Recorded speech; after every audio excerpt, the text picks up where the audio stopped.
गोंधूबाबा अशोक खरातच्या मिरगाव येथील शिवनिका संस्थान परिसरामध्ये मी सध्या आहे आणि याच परिसरामध्ये श्री ईशान्येश्वराचं भव्य दिव्य मंदिर जे आहे ते उभारण्यात आलेलं आहे आणि हा संपूर्ण परिसर जो आहे तो आपल्याला बघायला मिळतो आहे। सध्या या ठिकाणी सगळा शुकशुकाट पाहायला मिळतो आहे। एरवी मोठी भक्तांचा राबता जो आहे तो या ठिकाणी असायचा, मात्र आता सध्या गेल्या 5-6 दिवसापासून या ठिकाणी संपूर्ण शुकशुकाट जो आहे तो आपल्याला बघायला मिळतो आहे।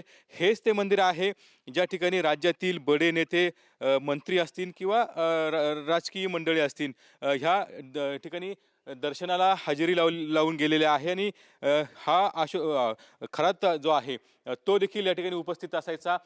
राज्याचे माजी मुख्यमंत्री जे असतील, एकनाथ शिंदे असतील किंवा इतर राजकीय नेते जे आहे ते याच मंदिरामध्ये दर्शनासाठी आले होते आणि याच ईशान्येश्वराचं या ठिकाणी दर्शन घेतलं होतं। त्यावरून देखील वादंग निर्माण झाला होता आणि अनेक क्षेत्रातले जे बडे नेते असतील किंवा राजकीय सामाजिक क्षेत्रातले सेलिब्रिटी असतील ते ह्या ईशान्येश्वराच्या मंदिरामध्ये येऊन दर्शन ह्या ठिकाणी त्यांनी घेतलेलं आहे। आणि ज्यावेळेला हे प्रकरण बाहेर आलं त्यानंतर आपण बघतो की सगळा शुकशुकाट जो आहे तो या परिसरामध्ये बघायला मिळतो आहे आणि त्यांचे कर्मचारी असतील किंवा इतर जे ह्या परिसरातले लोक असतील ते देखील आता इकडे फिरकत नाही आहे। आणि एकंदरीतच आपण बघतो की आता हे प्रकरण ज्यावेळेस बाहेर आलं तर त्यावेळेस पोलिसांनी देखील या ठिकाणी येऊनच पाहणी केलेली आहे।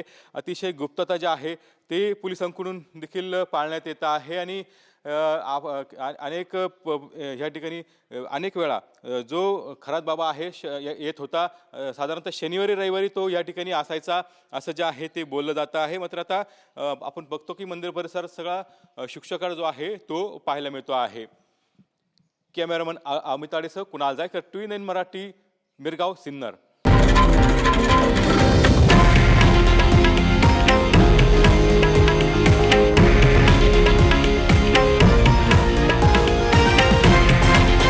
हे आहे देशातील नंबर 1 न्यूज नेटवर्क आणि आपण पाहत आहात TV9 मराठी, एकमेव।